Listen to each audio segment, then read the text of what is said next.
Hello and welcome to Superpower Broadcasting. I'm your host, Kevin Castley. Thank you for tuning in tonight. So, tonight's stream is a bit later than normal. I was over on Spooky Nuki's channel. He was streaming for the first time in about 6 months, and we talked on his channel for about 2 hours. So, this stream's about 2 hours later. But he sent over some subs over to this channel, so that's very base. So thanks to Reese for that. We passed 500 subs tonight. That's awesome, and we'll keep on growing. We'll get closer to 1,000. We got Kanzik here.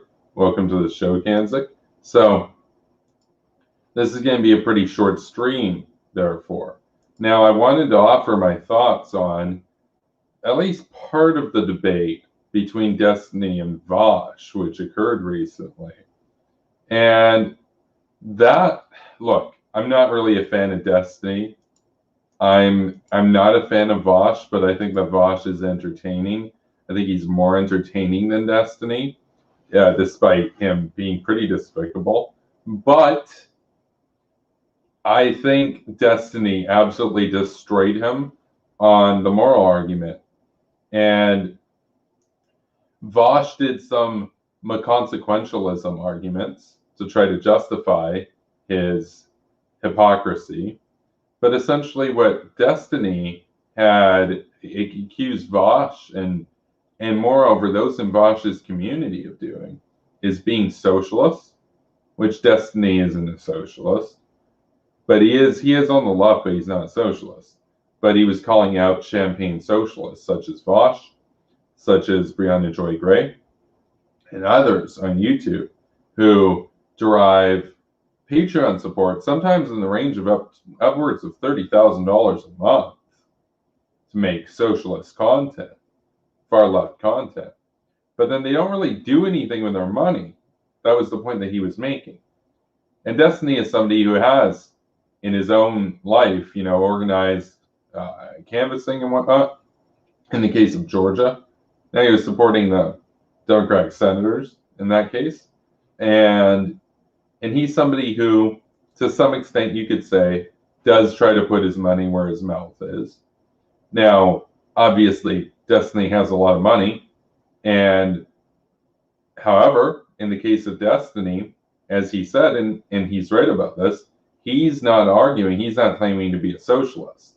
So he has a different moral standard with regards to his use of the money to be held to than, say, Vaush or Gray or any of these people who espouse far more left-wing views. But then at the end of the day, they just basically amount to pocketing the money. Now, Vaush had said in that debate that, well, he's looking at doing a political action committee, and you could say, okay, well, there you go. That's something that he would be doing with his money then. But Destiny was more so going after others in BreadTube, LeftTube, etc., who derive fabulous amounts of money from their supporters, their fans, and they will espouse incredibly anti-capitalist things, and yet they'll just pocket the money basically, and you never find out where it goes. And like Destiny said, it'd be one thing if you were a capitalist. Who cares? Like, it's your money. You work. You stream. You do that kind of stuff. Your fans support you.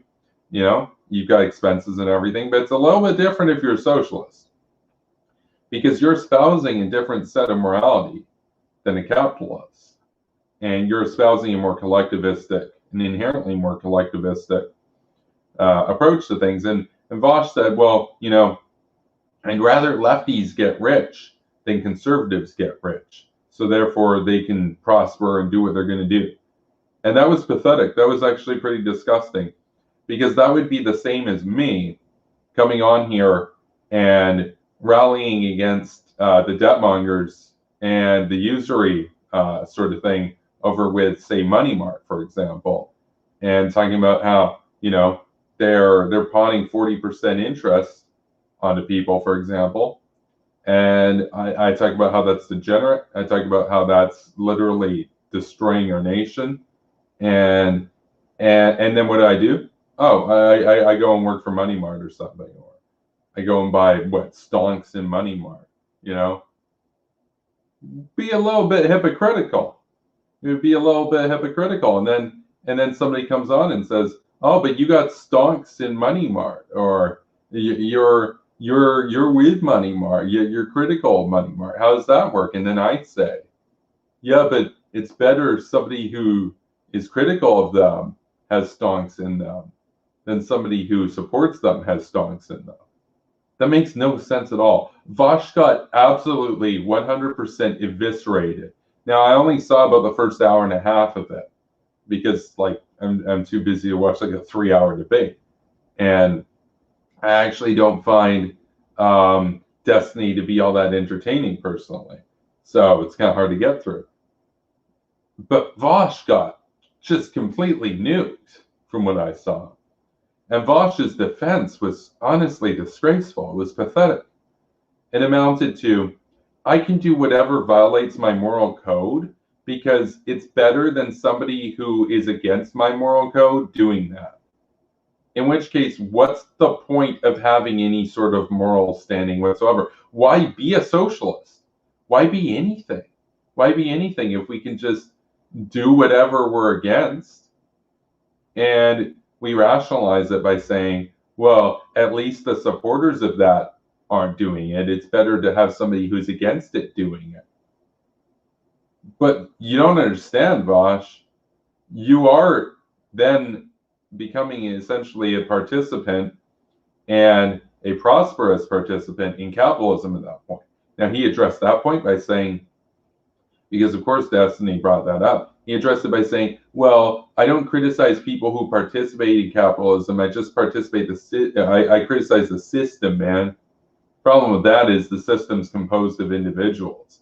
And if every individual had a firm moral grounding that said, hey, look, we don't like capitalism anymore, we're going to be socialists or something, guess what? Capitalism wouldn't be a thing anymore. Now, I think that would be stupid. Obviously, I'm against socialism. But this applies to any moral code. So imagine if everybody said, yeah, you know what, 40% is usury. That's ridiculous. We don't want to have any part of that. And imagine if everybody said that. Well, guess what? Now you wouldn't have that problem of, well, at least I'm going to have stonks or I'm going to work there, as opposed to somebody who supports it going to work there, because nobody would support it. There'd be nobody to do that job. People would refuse to do that. It wouldn't be a thing anymore. There'd be no supply, you know? And that's the deal. And that's the deal. And so you say to me, well, Kevin, he's just critical of the system, man. He doesn't fault participants. Yeah, but the participants are the people who can make the world whatever they want. Look, Vaushs hasn't really thought this through. And to some extent, it did seem like a knee-jerk defense of people that seem to be friends of his that are making fabulous amounts of money. Like even way more than Vaushs. Vaushs makes 6 figures. Hassan probably makes $1 million a year or more, for example. Hassan Piker, doing streaming, advocating for socialism, that kind of stuff. It's pretty disgusting when you've got somebody who says, oh yeah, no, we're socialists and we hate capitalism, but oh man, that's our money and we can do whatever we want, and like, let's not do anything to even advocate for our own side. Now, by the way, I gotta say, looking at this on the outside, I'm actually glad that they don't put it to work. I'm actually glad that they don't put it to use for more sort of socialist propaganda and everything. Now, do I think that would be very effective? No, but I'd rather they just be like, yeah, let's make like socialist content, but then buy swaggy Gucci swag with all of our money. Well, I prefer that, because as opposed to them like investing in a revolution or something, you know what I'm saying? So now in the case of Vaushs makes 6 figures, and that's a lot of money. His Patreon in particular is like less than $3,000 a month. That's not that much money. He has bills to pay and everything. Not really going to have that much left over at the end of the day from that. But he does get a lot of tips and everything that we don't see. He's just spoken on his show before saying he makes about 6 figures. That's a lot of money. Now, in his case, he is planning to do a political action committee to support a progressive candidate. So I think part of that was, now he claimed, well, he had never thought that you could do anything politically with your money before. And he thought that, and he went to bat for these guys and girls and said, well, you know, maybe they just never considered that they could do anything political with their money. He gives them the benefit of the doubt. Now, he's obviously being charitable there, but I'm not sure if I buy that. I'm not saying he's lying, and I'm not even necessarily saying that he's wrong there. It's very possible that they're just dumb and didn't even realize that they could put their money to a political use. But it does seem like we're being a little bit charitable to people whose entire career is doing politics online.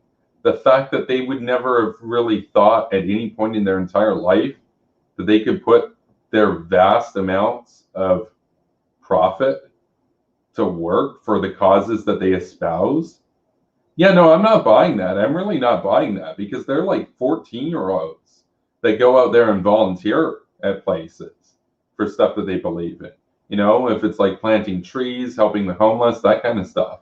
So am I really going to buy that socialist YouTubers that are like in their mid-20s or 30s making a ton of money never considered that they could do anything with their money that was in the service of their political view? No. It really does seem like, in the case of some of these bread tubers, it's a straight up grift. I mean, it's a really lucrative grift. All that you need to do is say some socialist buzzwords, have that populist rhetoric, come on YouTube, have some memes and stuff, and now you can make like $30,000 a month, $20,000 a month, you know? So, I mean, I really don't have that much else to add here. And now, granted, I didn't get to see the rest of the debate, but the portion that I watched, and which I'm probably only going to have the time to watch, it was really enlightening, and it really demonstrated the hypocrisy of BreadTube at large. More so than even just Vaush. More so than even just Vaush. Because, you know, $100,000 a year is pretty good money. And he does say he wants to put some money together to get a political action committee. Now, those cost a lot of money to start and operate. Even Vaush level, probably not enough to fund it. He'll probably need some help with that.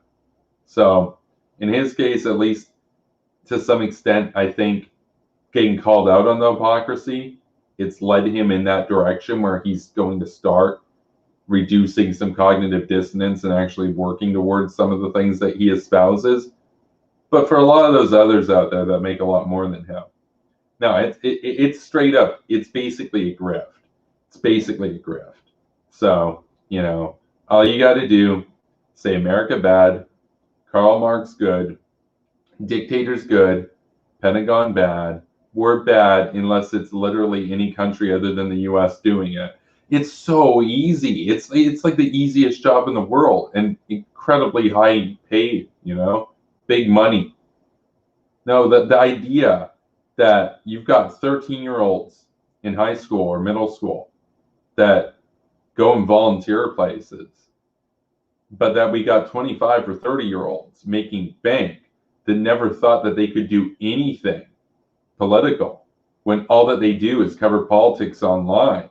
There's no way, dude. There's no way. Now, I'm not saying that Vaush is lying. I just want to be clear here. I'm not sure that he's lying. I just think he's being unreasonably charitable to a bunch of grifters on his own side because he agrees with them politically. So I will say thank you for watching, and I will see you in the next video. It's pretty light, so this is a shorter stream. So take care, everybody, and stay based.